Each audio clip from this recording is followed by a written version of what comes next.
del Perú y del mundo, muy buenos días y muy buenas noches. Esto es Rey con Barba, un programa de opinión sin medias tintas y sin pelos en la lengua. Y para hacer realidad lo que Rafael Rey promete, vamos a mantener el mismo formato que por 4 años hemos tenido en Huilas Televisión. Es decir, vamos a seguir con el análisis político, con el humor, con la ironía y por supuesto con la irreverencia de siempre. Y desde hoy nos van a tener todos los domingos a las 10 de la mañana, como ahora, a través de Panamericana Televisión, en vivo y en directo, y en diferido a las 10 de la noche, también los domingos, a través de la señal de Huilas Televisión.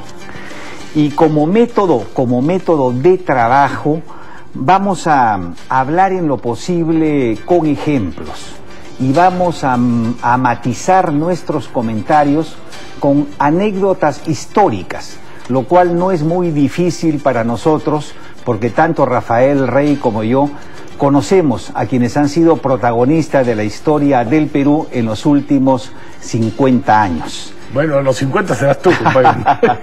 Pero, como también intentamos ser un referente de la política peruana, hemos construido lo que podríamos llamar un gabinete a la sombra, con los mejores especialistas del país, para así poder darle profundidad y contundencia a la información que nosotros les demos en este programa, ¿no? Y queremos, por cierto, dejar muy claro, desde ahora, desde el principio, que este no es un programa que pretende ser imparcial. Este es un programa de opinión y tenemos una posición personal que es la que vamos a expresar con el derecho que tenemos a la libertad de opinión. Y tenemos, desde ahora lo advertimos, una posición muy clara en defensa de la economía de mercado, del Estado de Derecho, y una actitud de lucha abierta contra el pensamiento comunista, caviar, que tanto daño le ha hecho y desgraciadamente le sigue haciendo a nuestro país. Y lo último que queremos... Guerra avisada no mata gente. Y lo último que queremos ofrecer se llama independencia crítica. Esto quiere decir que en este programa nosotros no vamos a confundir fraternidad con complicidad, ni tampoco solidaridad con cosa nostra. El que se equivoque, sea quien sea, recibirá el apanado correspondiente, ¿no? Aunque sea amigo nuestro, porque muchos de los actuales actores políticos son bastante amigos, pero aquí el que se equivoca pierde. Y ahora sí, entremos...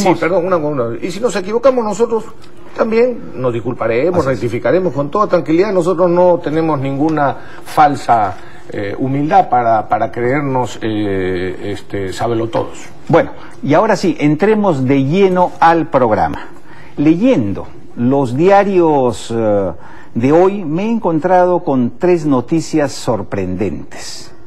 El genial ministro del Interior que tenemos ha condenado los excesos policiales en Arequipa, ha abierto investigaciones administrativas y penales contra los policías que han actuado allá contra los manifestantes y ha anunciado el relevo de 300 policías enviados desde Lima, los mismos que, al parecer, se habían comportado muy bruscamente, ¿no? ¿Qué te parece? Es el único país en el mundo en el que, además, así está ordenado, desde el ministro del Interior anterior a este, que los policías enfrenten a las turbas que desordenan y que tienen en vilo a las poblaciones, a estos radicales que protestan con violencia, sin armas letales. Entonces, la próxima vez pues tienen que ir con chiguetes, con globos de agua, serpentinas, ¿no? Y en todo caso, si esa es la estrategia para combatir a los delincuentes, porque esos son delincuentes, ¿no? No estamos hablando de gente que protesta dentro de la ley, sino delincuentes que cometen delitos, con una serie de delitos. si esa es la estrategia, entonces que contraten pues a los chistosos, así ¿no? Es, a Melcochita, A Melcochita. A ver si así al menos matamos de risa a los extremistas, sí, ¿no? Pero hablando en serio, yo hubiese querido ver al ministro del Interior allí, defendiéndose con escudos de la lluvia, de proyectiles, de piedras y de botellas. En esos casos, por lo general, 2 o 3 balazos amedrentan a las turbas, ¿no? Y hay que dejar en claro algo, ¿no? Si una turba ataca una guarnición militar, policial o a un escuadrón que está intentando imponer orden, lo menos que pueden esperar son 2 o 3 balazos. Yo soy de los que creen que tiene que haber un sano respeto a la autoridad, y esa autoridad no puede ser menoscabada por el ministro del Interior.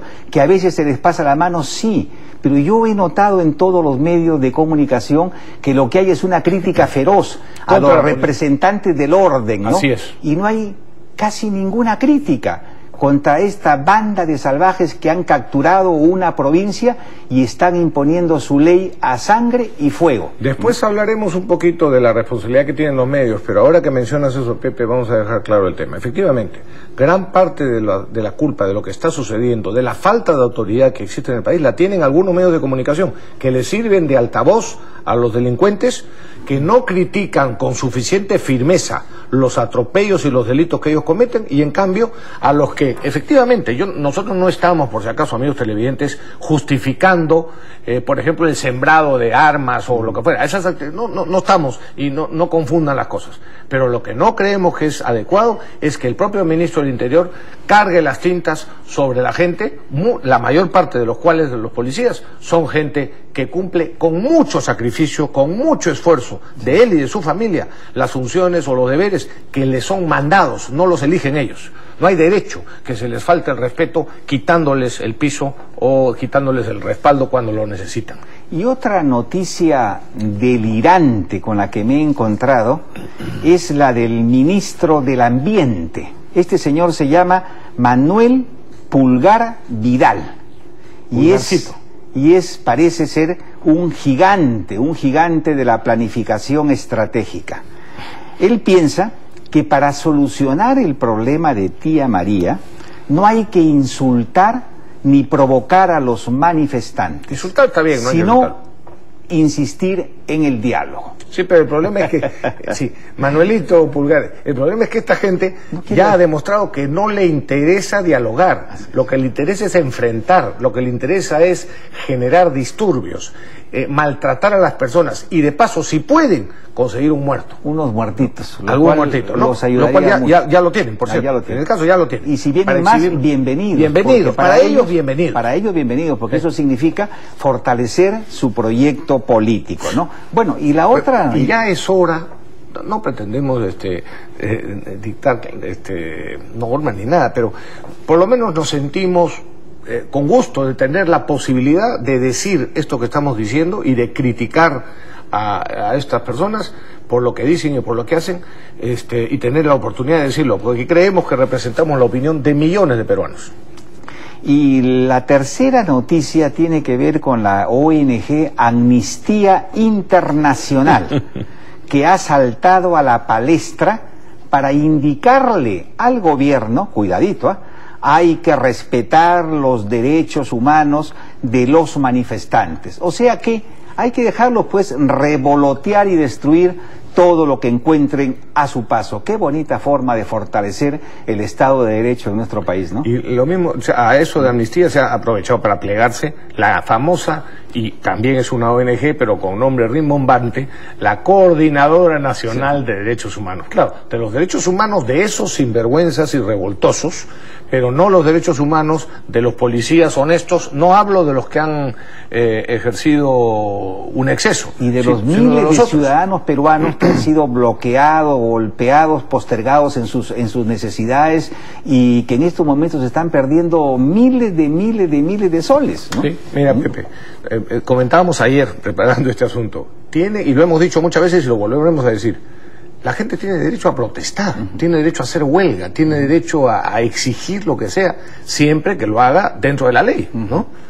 Sí, claro, claro. Eso nosotros no estamos impidiendo o digamos hablando en contra de ese derecho. Y el problema es que como no hay nada que se les oponga, los terroristas antimineros han convocado una nueva movilización para mañana, donde, lo avisan desde ahora, bloquearán las vías de salida hacia Puno, Cusco y el Valle del Colca. Además, advierten que podría suceder, ¿no?, como ya ha sucedido, lo de siempre: casas, autos y oficinas destruidas. Sobre estos hechos, fíjate, Rafael, tenemos que hacer una precisión. Como bien lo ha recordado Rey, la Constitución política de nuestro país le garantiza a los trabajadores el derecho a sindicalizarse, a organizarse, a manifestar y a protestar pacíficamente. Así es. Ya, esos son derechos constitucionales que nadie cuestiona en el país, pero a lo que no tienen derecho es a violar los derechos de los demás, como por ejemplo bloqueando carreteras. Y hay que decirles a los señores de Amnistía Internacional y a la Coordinadora de Derechos Humanos, así es, que manifestar no es lo mismo que golpear, insultar, incendiar, apedrear. Estos son delitos penales que convierten a los manifestantes en delincuentes. Lamentablemente, tenemos un gobierno que se hace la pichi en los pantalones, y esa es la razón por la que andamos de tumbo en tumbo y no podemos salir del hueco en el cual nos encontramos. Miren ustedes, miren, ahora vamos a tener un video, Pepe, vamos a ver un video que es realmente escandaloso. Yo he visto que lo ha sido comentado en algunos medios. Disculparán ustedes por la calidad del video, porque nos lo hemos conseguido, no es nuestro, pero van ustedes a ver a qué extremo han llegado estas turbas, Pepe, y nos van a decir los de Amnistía Internacional y el Coordinador Nacional de Derechos Humanos que eso es protestar en buenos términos, ¿no? Miren ustedes y escuchen, ahí lo van a poder leer también, lo que dicen los manifestantes en Tía María. Chiquito.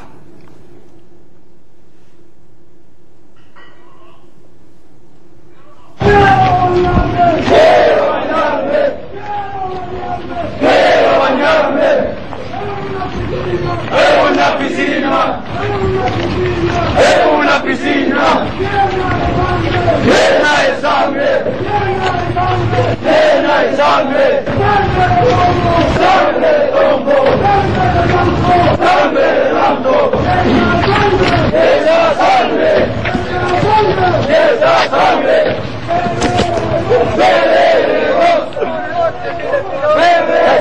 atrás, pedacito de esa sangre. Sus mujeres, lloraremos, y a sus hijos, comeremos. Díganme ustedes si no tenemos razón para calificar a estos como verdaderos terroristas mineros. Así es. ¿No? Terrorismo minero, es lo que se comentó hace un tiempo el jefe de Relaciones Públicas de Saudi, me parece. Sí. Y tiene toda la razón. Eso es terrorismo. Y criticar eso o enfrentar eso no es, señores de Amnistía Internacional o de la Coordinadora de Derechos Humanos, criminalizar la protesta. Eso es claramente, por lo menos, apología del terrorismo.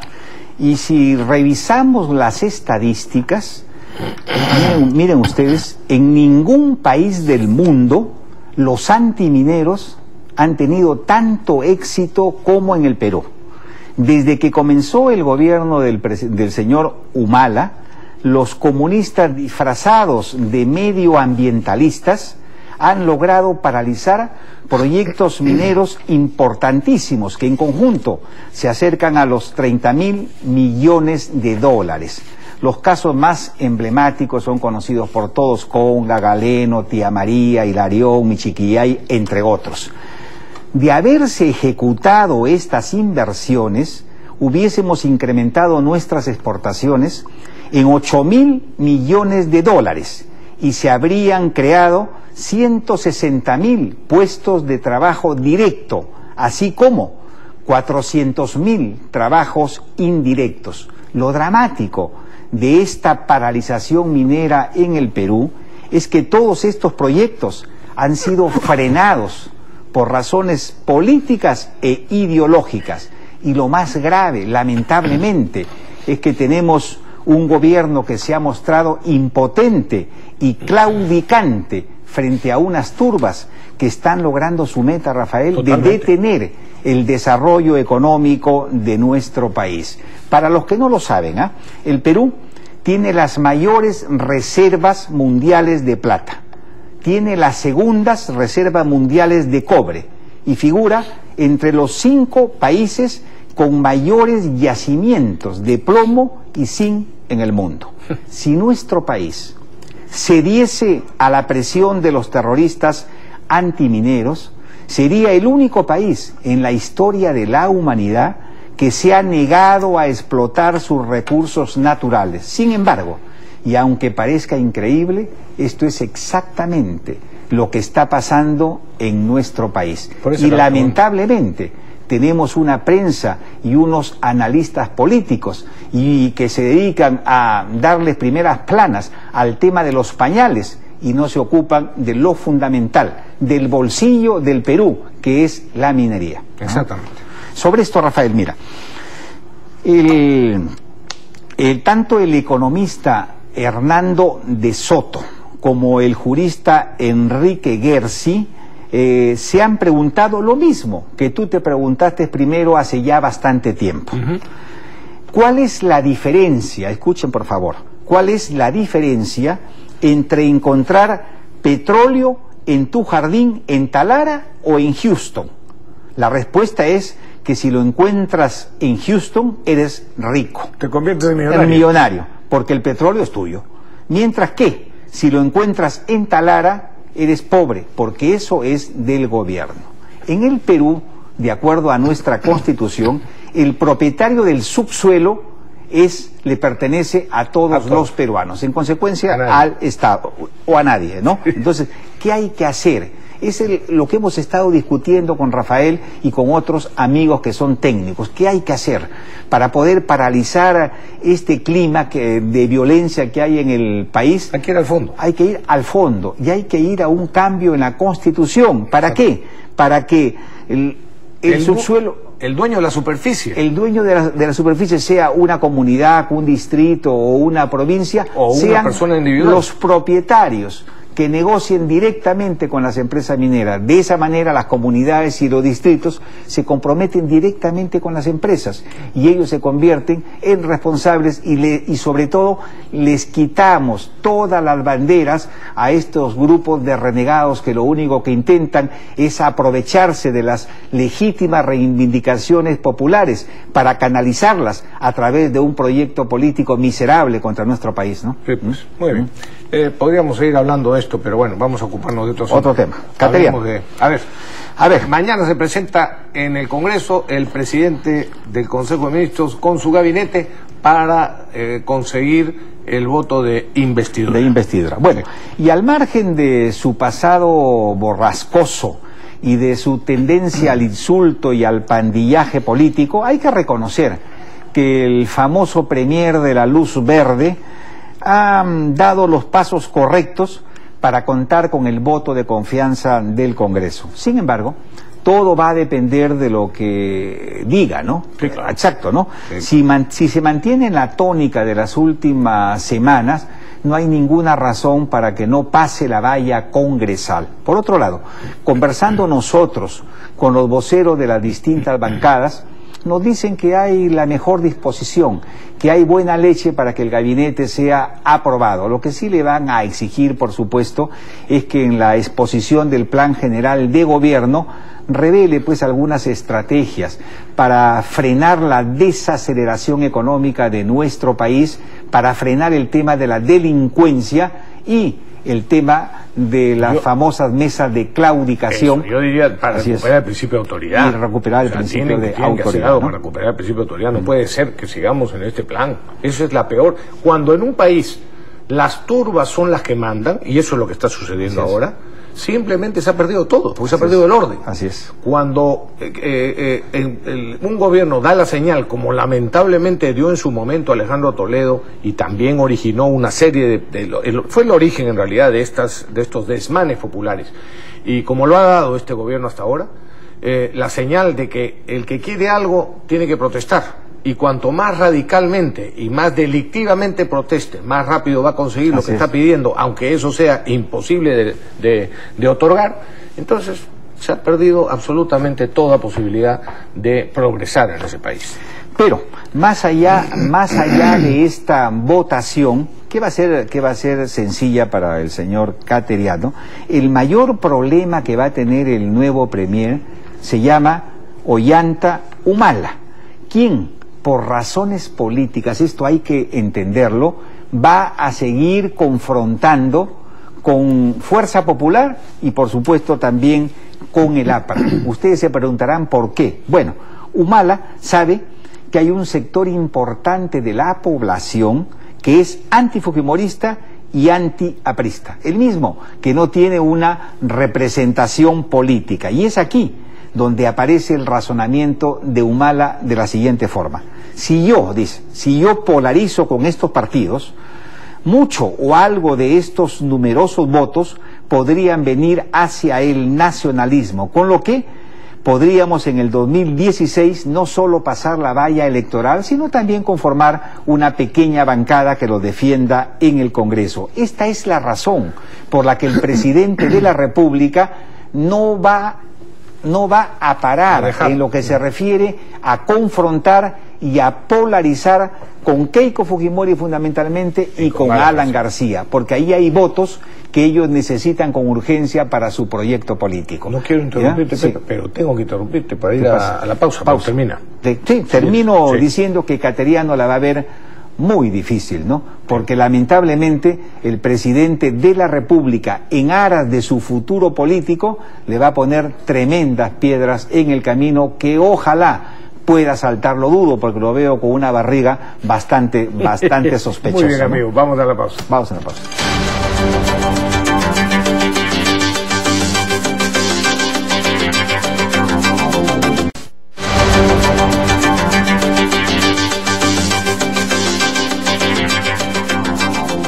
Estamos de vuelta. Rapidito El nomás. miércoles de esta semana, el 22 de abril, se cumplieron 18 años de la exitosa y heroica operación Chavín de Huántar, que significó el fin de la tortura de 72 rehenes peruanos y extranjeros, de sus familias y de todos los peruanos de buena voluntad. Ojo, de todos los peruanos, pero de buena voluntad. Gracias.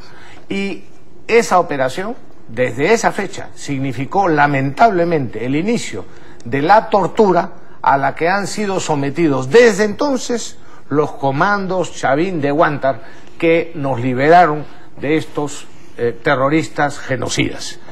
Han sido perseguidos por las ONGs y por esa doctrina caviar, y siguen perseguidos, como todos sabemos, ahora internacionalmente ante la Corte Interamericana de Derechos Humanos. Y en ese grupo, por supuesto, de ONGs que siguen torturando a nuestros defensores están principalmente el IDL y APRODE, esos que le exigían o le pedían a la Comunidad Europea que eliminaran al MRTA de la lista de los grupos terroristas. Si serán, pues, verdaderamente sinvergüenza, ¿no? Y escuchando al ministro de Justicia, veo que el hombre tiene las ideas claras, ¿no? Él ha expresado que lo que está pasando con los comandos Chavín de Huántar hiere y lastima la conciencia patriótica nacional, y le parece una infamia la persecución judicial que ha habido por 18 años contra ellos. Sin embargo, dice, confía en que en los próximos días la Corte Interamericana de Derechos Humanos emitirá una sentencia que absuelva al Estado y a los comandos de cualquier presunción. No, ha dicho de que absuelvan al Estado. Al Estado. No ha dicho los comandos, sí, lamentablemente. Bueno, acá dice en la nota, ¿no? Bueno, y a los comandos de cualquier presunta acción ilícita. La verdad, yo sonrío de la misma manera como sonríe el doctor Javier Villastein. es presidente de la Corte Suprema y actualmente presidente de la Sala Penal Permanente, que es uno de los pocos juristas que ha tenido el valor de decir que el Perú debe de retirarse de la Corte Interamericana de Derechos Humanos, porque es una corte facciosa y una corte política. Ahora él ha declarado, ¿no?, que es cínico de parte del gobierno hablar en defensa de los comandos Chavín de Guántar cuando rinde homenaje permanente a la Corte Interamericana aceptando su competencia. Y esto, fíjate, Rafael, nos lleva a la siguiente reflexión. Conversando con el equipo de amigos que nos asesora, miren ustedes lo que pasaría si tuviésemos una sentencia adversa de la Corte Interamericana en los próximos días. En el caso bastante probable que el Estado peruano tenga una sentencia adversa, primero, se declararían nulos todos los procesos judiciales seguidos en sede nacional. 2. Después de 18 años se volverán a investigar los hechos de la recuperación de la Embajada del Japón. Ya te imaginas. Volverán a citar a todos los comandos. 3. Los comandos Chavín de Guántar, que lograron la hazaña de liquidar a estos terroristas asesinos, tendrían que enfrentar un nuevo proceso. 4. Se anularía todo lo actuado en el fuero militar y todo volvería a comenzar de cero, pero en los tribunales comunes. 5. Los magistrados de la Corte Suprema, que en su momento dirimieron la competencia a favor del fuero privativo militar policial, serán investigados y procesados. 6. Y esto es lo que les fascina a las ONGs, vendrían millonarias indemnizaciones para los familiares de los terroristas. Previo cobro de comisión, sí, claro, de las ONGs, ¿no? Que creo que es del 25%, ¿no? Bueno, de darse este escenario, sería pues el mundo al revés, donde los asesinos se convierten en inocentes y las víctimas en culpables. Y todo esto gracias a una corte ideologizada y proclive a los terroristas. Esta corte es la misma que hace algún tiempo, recuerda Rafael, y nada menos de su presidente, un señor que se llamaba Cansado Trindade, sí, del Brasil, declaró que los terroristas... Lo puso en la sentencia. Tenían la mística de los héroes y que la terrorista Lori Berenson era comparable con Juana de Arco. Es impresionante, así las cosas. No podemos esperar mucho de esta corte, y si finalmente falla contra el Perú y a favor de los terroristas, por una cuestión de dignidad y de respeto a nuestros héroes, el Perú tendría que declarar inejecutable ese fallo, inejecutable, y por supuesto proceder de inmediato a retirarse de la competencia de la Corte, al menos en los temas relacionados con el terrorismo. Si el Perú no hace eso, los comandos Chavín de Guántar y sus familiares tendrían todo el derecho a hacer una marcha hasta Palacio de Gobierno y allí arrojar sus medallas junto con la caca de los caballos, ¿no? Bueno, vamos a dejar ese tema que la verdad que a mí me genera una indignación interna que a veces se refleja en mi modo de hablar. Pero hablemos pues del otro problema, quizá el problema número 1 de los peruanos hoy día, ¿no? La inseguridad ciudadana. Es un tema bien delicado, pero yo lo tengo eso aquí. Aquí lo tengo. A ver, cambiaron los papeles. La última encuesta del Barómetro de las Américas revela que el Perú ocupa el primer lugar en inseguridad ciudadana. El primer lugar en inseguridad ciudadana en América del Sur. Estas cifras se reflejan en las encuestas. Para los peruanos, el tema número 1, el problema número 1 que tenemos es la delincuencia común. Hace unos 10 años, Rafael, solo el 10% de la población pensaba que esto era algo importante. Ahora, el 83% de los peruanos se sienten inseguros en las calles y también en sus casas. El gobierno dice que está haciendo lo que puede, pero esta respuesta es inaceptable, pues el primer deber de un Estado es garantizar el orden y la tranquilidad pública. Sin orden y respeto a la ley no hay cultura, no hay civilización, no hay inversiones, no hay trabajo, no hay viabilidad para nuestro país, ¿no? Un país, como hemos recordado antes, donde las turbas gobiernan, donde las turbas imponen su ley en las calles y donde los delincuentes hacen lo que se les da su gana, y tenemos lamentablemente un poder judicial podrido en gran parte que les da la libertad sin ningún problema, entonces esto nos indica que tenemos una gran tarea por delante. Humala nos prometió presidir el Consejo Nacional de Seguridad Ciudadana. Se reunió, ¿no? Se reunió una vez y nunca más lo hizo. Sí. Y este es un tema convocó toda la prensa, urgente, por supuesto, ¿no? Dramático. Necesitamos un presidente que grite que las calles no le pertenecen a los delincuentes, sino a los ciudadanos. Queremos un presidente que diga con firmeza que quienes tienen que tener miedo en las calles no son los ciudadanos, sino los delincuentes. Y para eso necesitamos hacer reformas sustantivas en el Ministerio del Interior, necesitamos invocarle al Ministerio Público y al Poder Judicial que se pongan de acuerdo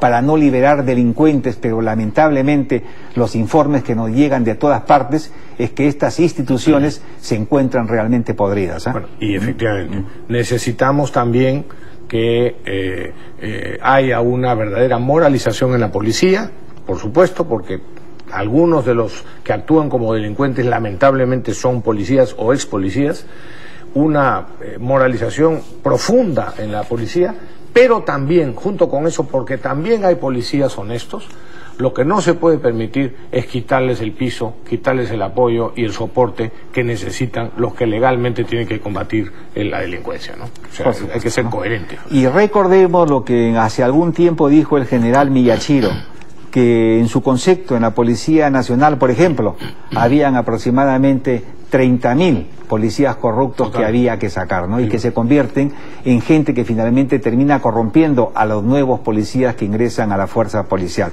Y me dicen que hay un trabajo muy avanzado en lo que se refiere a corrupción en el Poder Judicial que va a causar bastantes sorpresas, sorpresas. He hablado con bastantes ex policías y me dicen que una de las maneras, Pepe, más sencillas de descubrir si es que un policía es o no honesto es analizar los signos exteriores de riqueza.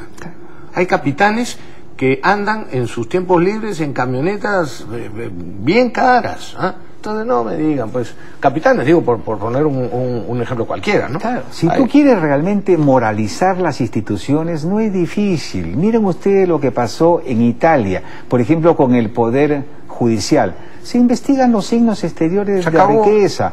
Hay jueces que no podrían resistir ni siquiera una investigación por viajes, ¿no? Y tienes el tema del polígrafo. Pasa con las fiscalías y lo mismo pasa con la policía. Pero, lo del polígrafo, que tiene que ser voluntario, dicen. Sí, pero hay que comenzar, pues, hay que comenzar de alguna manera, ¿no? Porque lo que realmente sucede en el Ministerio Público, en el Poder Judicial, es escandaloso.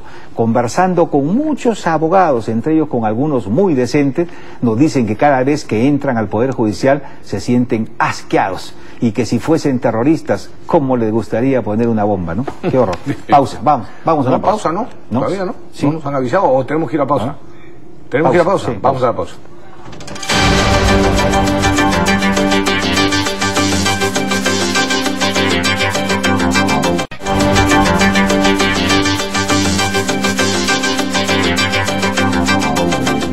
En estos últimos días, la pareja presidencial ha dado diversas opiniones o diversas declaraciones.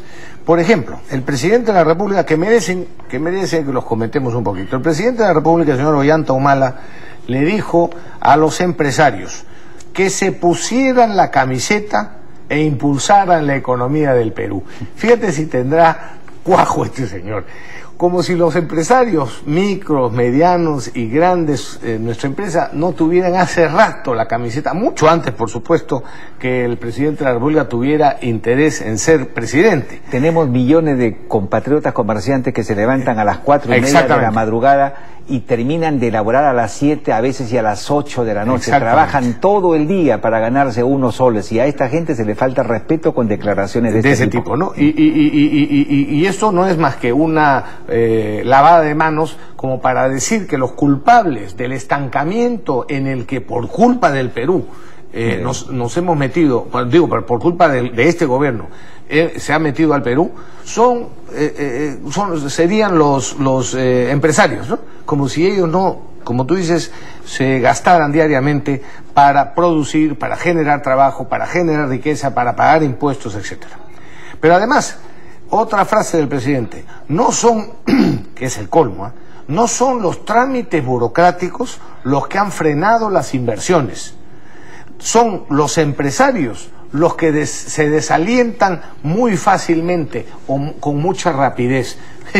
O sea, es o una soberbia impresionante o una supina ignorancia de la realidad del Perú. Es decir, no conoce absolutamente nada o no quiere entender porque se cree pues el que está por encima de cualquier otra opinión. Todo el mundo en el Perú está de acuerdo que la falta de decisión de este gobierno, las marchas y contramarchas del presidente de la República y de sus ministros, y la tramitología y la burocracia, que nunca ha estado peor que ahora, son las que han detenido al Perú. Y bueno, y por supuesto la falta de autoridad y el desborde social. Pero, y encima, le siguen echando la culpa a los propios sacrificados empresarios pequeños, medianos y grandes. Y les pide que se pongan la camiseta del Perú. Yo diría que quien tiene que ponerse la camiseta del Perú es el presidente de la República, pero para ello tiene que comenzar quitándole la banda presidencial a su esposa. Así es. Bueno, y una tercera y última declaración del presidente, y después comento una de Nadine. Nosotros, dice, jamás hemos estado con piloto automático. El gobierno de García sí tenía piloto automático. Bueno, este gobierno, todos coincidíamos en que en los primeros meses de este gobierno lo que había era efectivamente piloto automático. Después vinieron las dudas, la falta de norte, las indecisiones, las marchas y contramarchas. Después vino la inacción por completa. Después vino finalmente la falta de autoridad, o la pérdida de autoridad. Y ahora, evidentemente, el estancamiento. Han parado al Perú. Escuche, señor presidente, es usted y su gobierno los que han parado al Perú.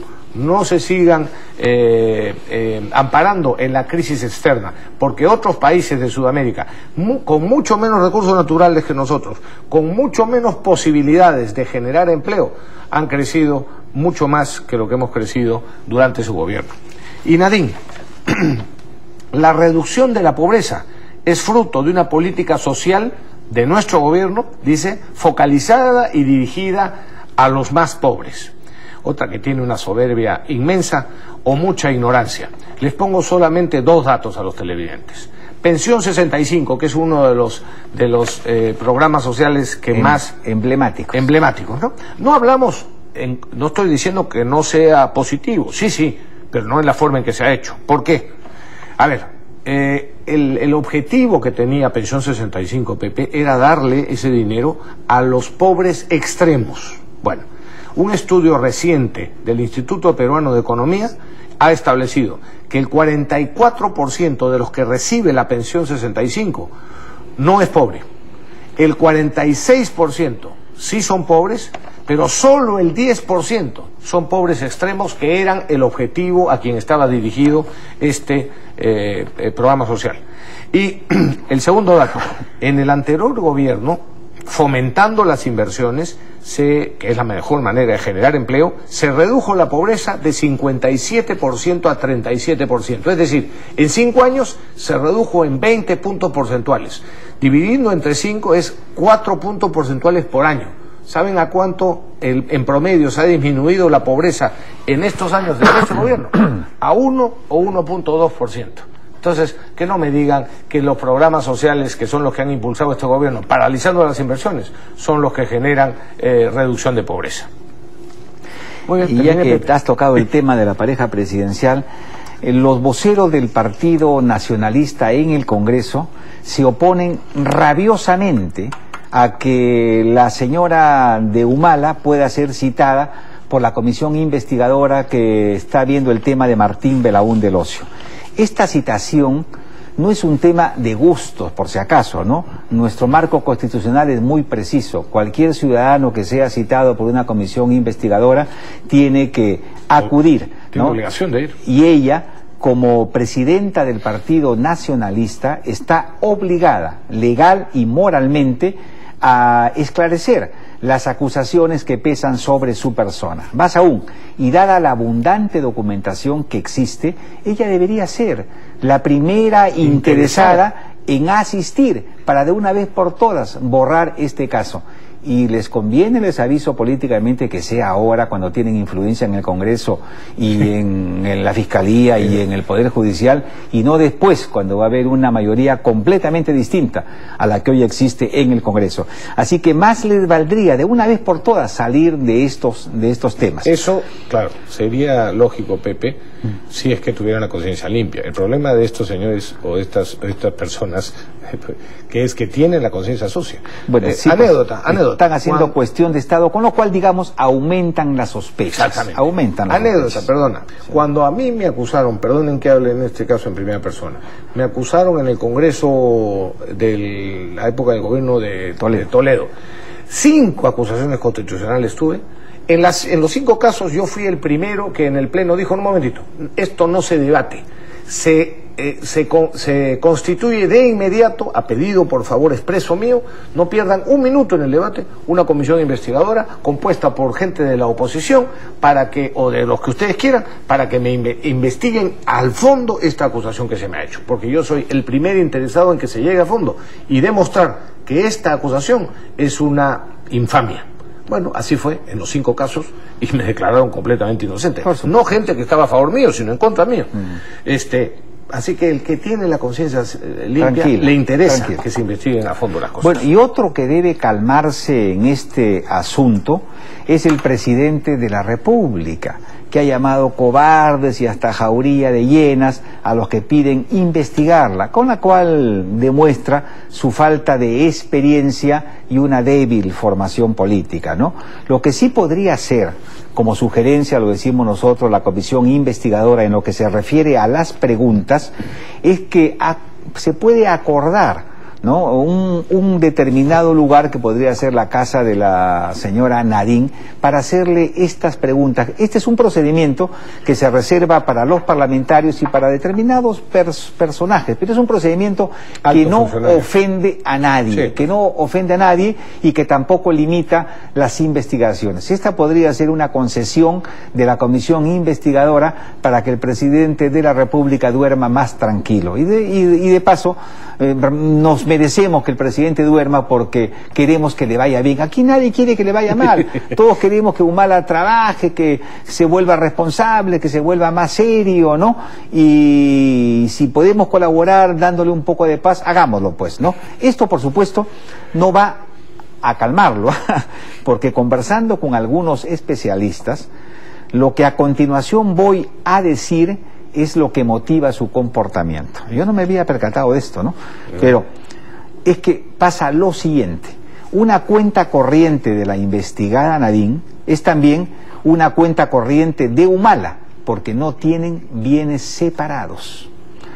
2, por lo tanto, si ella... No tienen, claro. No tienen bienes separados. Por supuesto. Por lo tanto, si ella ha cometido un delito, el mismo delito es imputable a su marido. Exactamente. Además, sería absurdo que Humala diga que no sabe con qué dinero se compró la casa donde vive. ¿Y con qué dinero se pagó la hipoteca?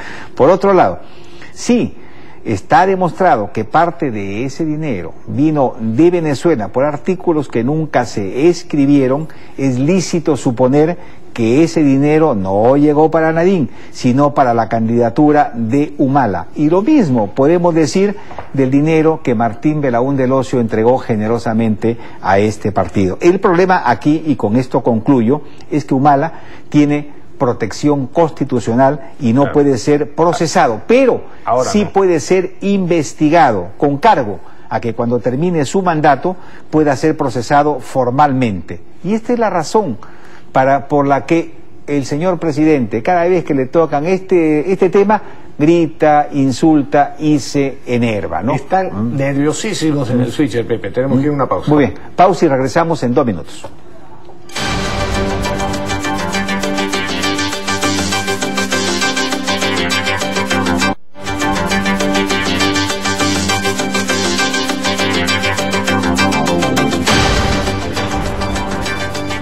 Amigos, estamos de vuelta y como el tiempo nos gana, tenemos que avanzar rápido con los comentarios. Vamos con el asunto de los benditos pasajes, en el que están, de los pasajes parlamentarios, en el que están, por si acaso, involucrados todos los congresistas, ¿eh? Todos, ¿no? Todos los partidos. Así es. Y una pequeña aclaración, como bien dice el señor Mauricio Mulder, un político hace política. Sí. Y allí a donde vaya, con recursos propios o recursos públicos, seguirá haciendo política. Esto es exactamente lo mismo que hace la pareja presidencial con sus viajes por todo el país. Lo que sí está mal es la falta de transparencia. Me explico. Los parlamentarios ganan 15.000 soles mensuales. Bueno, o de aparente falta de transparencia. Así es. Bueno, los parlamentarios ganan 15.000 soles mensuales y tienen gasto de representación o gastos operativos de 7.000 soles, que es el dinero que deberían de emplear para comprar sus pasajes. Pero, ¿cómo? La picardía sí, es lo que sobra en las instituciones. ¿Qué ha pasado? El Consejo Directivo se ha reunido con los representantes de todos los partidos políticos y han acordado darse 4 pasajes mensuales, ¿no? Cuando esto tiene que ser comprado con los gastos de representación. Este es un tema que ha molestado a la opinión pública con razón, y es un asunto que lo pueden solucionar en 1 minuto con decisión política, porque es un acuerdo verbal del Consejo Directivo que lo pueden suprimir sin ningún problema, con lo cual contribuirían a mejorar un poquito su imagen ante la opinión pública, ¿no? Sí. Comentario corto también. Hay una exposición de Art Lima que se está realizando desde hace unos días en la Escuela Superior de Guerra del Ejército. Muy bien.